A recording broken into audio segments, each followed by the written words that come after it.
Welcome back to another day in the life of a traditional wife, TradWife, homeschool mom. All that sort of stuff we are going to talk about and cover here on our channel, Rich and Sarah Idaho. Also, we live in Idaho, so it's a day in the life of an Idaho mom and wife every single day on this channel. Let's get going. There, that's better. I can see you better now. Okay, so I am off to the library with the boys today. If you guys don't know, we homeschool here in our home. I have 3 boys and we are a family of 5 that homeschools. But I wanted to talk to you guys a little bit about this traditional wife thing that's going around the nation. It is sweeping the nation. TradWife, traditional wife. They're being called TradWifes for short. I consider myself to be a traditional wife because I'm a stay-at-home wife and mother. I handle all of the wifely duties, you could say, of the home. I cook, I clean, I do that sort of thing. And so what's happening is this term traditional wife or TradWife is triggering lots of people all over the country who feel that this is a terrible term. This is a derogatory term. This is a degrading term to women, because how dare us ladies and women want to be stay-at-home wives and mothers and live a traditional wife life at home? How dare we even dream to be such a thing? Because a lot of these people are saying that it is beneath women, it is setting women back years, centuries, and it is something that if you are a woman who wants to stay at home and be a traditional wife and mother to your children, family, and husband, you are wrong and you should be embarrassed. That is what they're telling young ladies today. So we're going to talk about this. We're actually going to go to the Bible and see what the Bible has to say about this. But first we're going to go to the library. So let's go.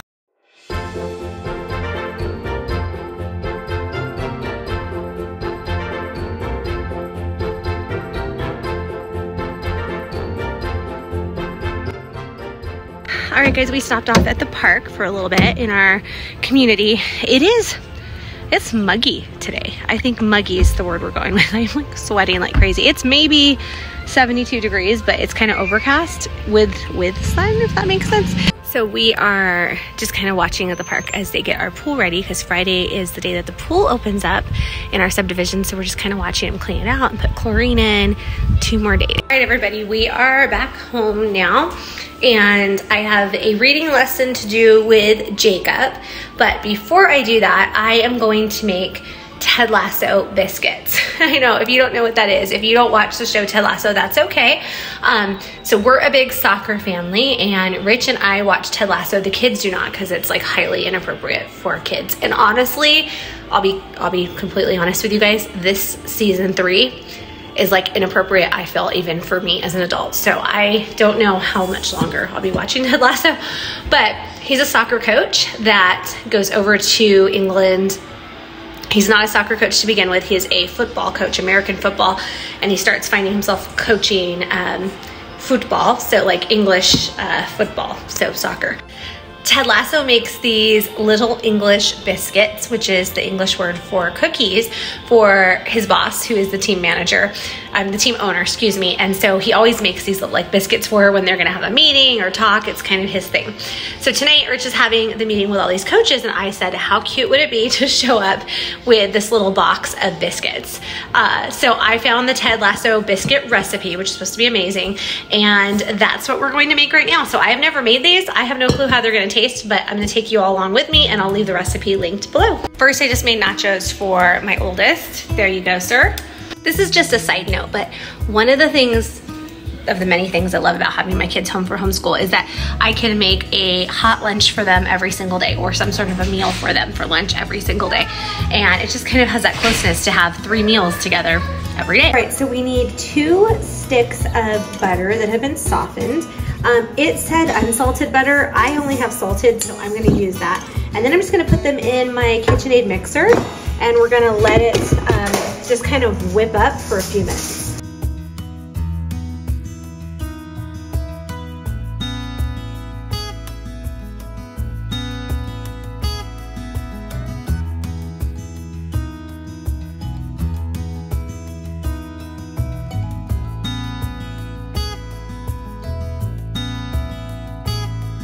All right, now we're going to add 2 cups of all-purpose flour. You can sift it or not, that's been added. So there's 1 cup, I'm gonna add the 2nd cup, and then we're gonna continue to mix.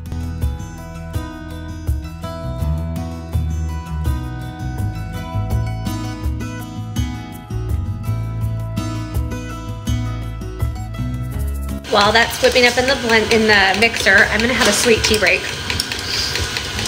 Guys, I'm making, it's not actually sweet tea because I use all the Splenda, but I have been making just like Lipton tea, iced tea in the day with lemon, a little bit of fresh mint, and a little bit of Splenda.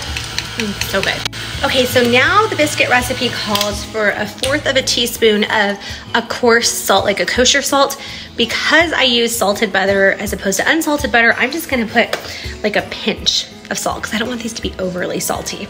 And we're just gonna hope and pray that that turns out well.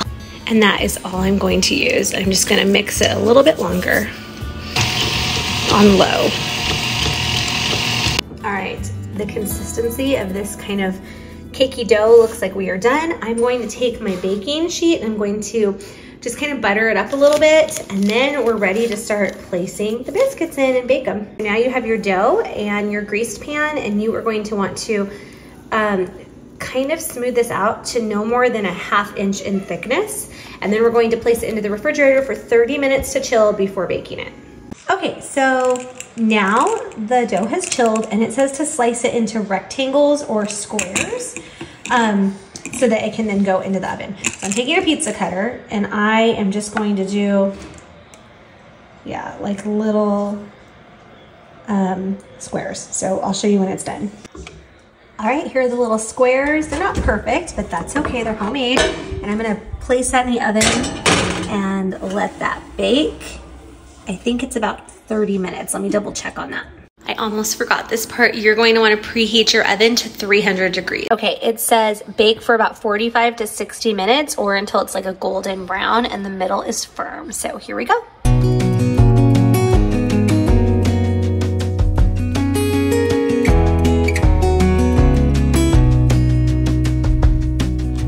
Lost again. All right, everybody, so I just got finished weeding. The little biscuits came out of the oven. I took a bite already. And I probably am like, have my garden manicure. My hands are all still kind of dirty from weeding, as you can see. Biscuit. Hold on. Those biscuits are so good. They're like a little shortbread. I think I would best describe it as like a shortbread cookie. So anyway, I'm gonna package them up in the little pink boxes that Tedlasso often puts them in, and send those off with Rich tonight at his meeting. But I did want to kind of get back about, we were talking earlier in the vlog, which was another day ago. We were talking a little bit about traditional wives and traditional homemaking, TradWives, traditional wife and motherhood. And we were going to talk a little bit about what the Bible had to say about that. And I want to share with you what I found. So the book of Proverbs describes the ideal wife as being loyal, merry, kind, good, capable, and strong. And those are all amazing qualities for a woman to have.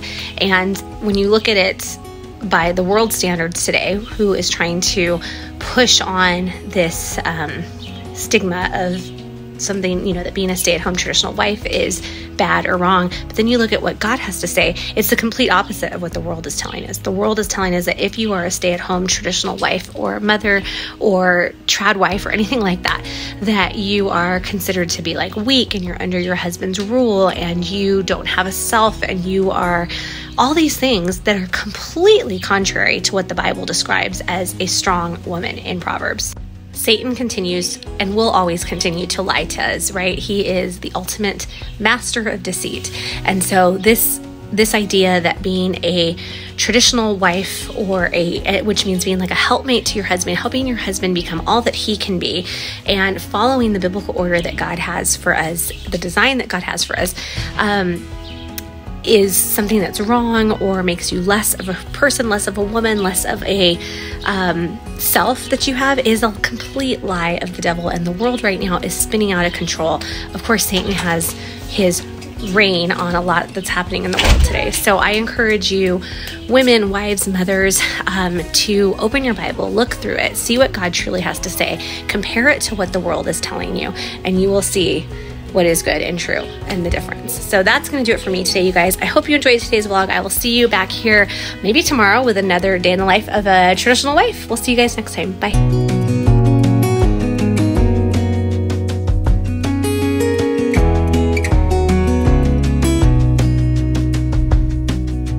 Lost